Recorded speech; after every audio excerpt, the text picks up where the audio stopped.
Not an expert on that. Technical person. ಏಳನೇ ವೇತನ ಆಯೋಗದ ಬಗ್ಗೆ ಬಹಳ ನಿರೀಕ್ಷೆಯಲ್ಲಿದ್ದಾರೆ ಸರ್ಕಾರಿ ನೌಕರರು.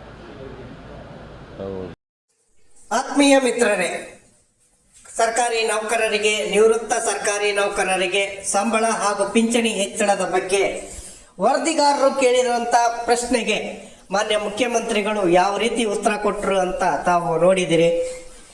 ಸರ್ಕಾರಿ ನೌಕರರನ್ನು ಕಂಡ್ರೆ ಯಾಕೆ ಅಸಡ್ಡೆ, ಯಾಕೆ ನಿರ್ಲಕ್ಷ್ಯತನ ಮಾಡ್ತಾ ಇದ್ದಾರೆ? ಸರ್ಕಾರಿ ನೌಕರರಿಂದ ಏನು ಉಪಯೋಗ ಇಲ್ವಾ? 2 ವರ್ಷಗಳಿಂದ 7ನೇ ವೇತನ ಆಯೋಗ ಜಾರಿ ಆಗಲಿ ಅಂತ ಹೇಳಿ ಜಾತಕ ಪಕ್ಷಿಗಳ ಹಾಗೆ ಸರ್ಕಾರಿ ನೌಕರರು, ನಿವೃತ್ತ ಸರ್ಕಾರಿ ನೌಕರರು, ಅನುದಾನಿತರು ಪ್ರತಿಯೊಬ್ಬರು ಕಾಯ್ತಾ ಇದ್ದಾರೆ.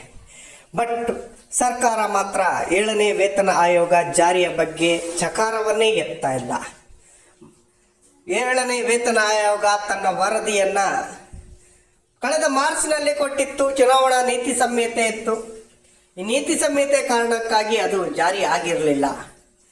ತಕ್ಷಣ ವೇತನ ಆಯೋಗದ ವರದಿಯನ್ನ ಜಾರಿ ಮಾಡಬೇಕು ಅಂತ ಹೇಳಿ ನೌಕರ ಸಂಘದ ಅಧ್ಯಕ್ಷರು, ನೌಕರರು, ನೌಕರ ಸಂಘಟನೆಗಳು, ಮಾನ್ಯ ಮುಖ್ಯಮಂತ್ರಿಗಳು, ಉಪಮುಖ್ಯಮಂತ್ರಿಗಳು ಹಾಗೂ ಹಣಕಾಸು ಕಾರ್ಯದರ್ಶಿಗಳನ್ನ ಭೇಟಿ ಮಾಡಿ ಮನವಿಯನ್ನ ಸಲ್ಲಿಸಿ ಸರ್ಕಾರಿ ನೌಕರರಿಗೆ ನ್ಯಾಯಯುತವಾಗಿ ಸಿಗಬೇಕಾದಂಥ ಬೇಡಿಕೆಗಳನ್ನ ಈಡೇರಿಸಬೇಕು, ಸಂಬಳ ಹಾಗೂ ಪಿಂಚಣಿಯನ್ನ ಹೆಚ್ಚಳ ಮಾಡಬೇಕು ಅಂತ ಕೇಳ್ಕೊಂಡಿದ್ರು.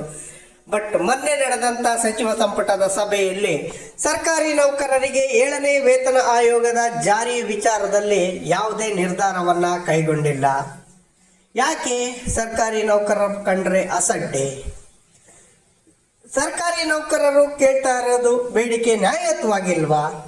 ಕೇಂದ್ರ ಸರ್ಕಾರಿ ನೌಕರರಿಗೆ ಹಾಗೂ ರಾಜ್ಯ ಸರ್ಕಾರಿ ನೌಕರರಿಗೆ 68% ಸ್ಯಾಲ್ರಿ ವೇರಿಯೇಷನ್ ಇದೆ. ಅದನ್ನು ಸರಿದೂಗಿಸೋದು ಬೇಡವಾ? ಕೇಂದ್ರ ಸರ್ಕಾರಿ ನೌಕರರು ಮಾತ್ರ ಕೆಲಸ ಮಾಡ್ತಾರೆ, ರಾಜ್ಯ ಸರ್ಕಾರಿ ನೌಕರರು ಕೆಲಸ ಮಾಡಲ್ವಾ? ಈ ಬಗ್ಗೆ ಪ್ರಶ್ನೆಗಳು ಮೂಡುತ್ತೆ.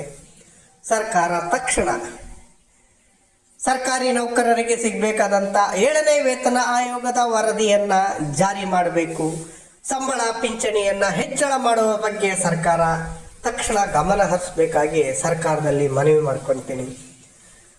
ಕರ್ನಾಟಕ ಸರ್ಕಾರ ಸರ್ಕಾರಿ ನೌಕರರ ನ್ಯಾಯಯುತವಾದ ಬೇಡಿಕೆಯ ಬಗ್ಗೆ ಗಮನ ಹರಿಸಿ 40% ಅಪ್ಲಿಟ್ಮೆಂಟ್ ಅನ್ನ ಮಂಜೂರು ಮಾಡಿ ಸರ್ಕಾರಿ ನೌಕರರಿಗೆ ಗುಡ್ ನ್ಯೂಸ್ ಅನ್ನ ಕೊಡಬೇಕು ಅಂತ ಕೇಳ್ಕೊಂತೀನಿ. ದಯವಿಟ್ಟು ಸರ್ಕಾರಿ ನೌಕರರು ಮನುಷ್ಯರು, ಅವರನ್ನ ನಿರ್ಲಕ್ಷ್ಯ.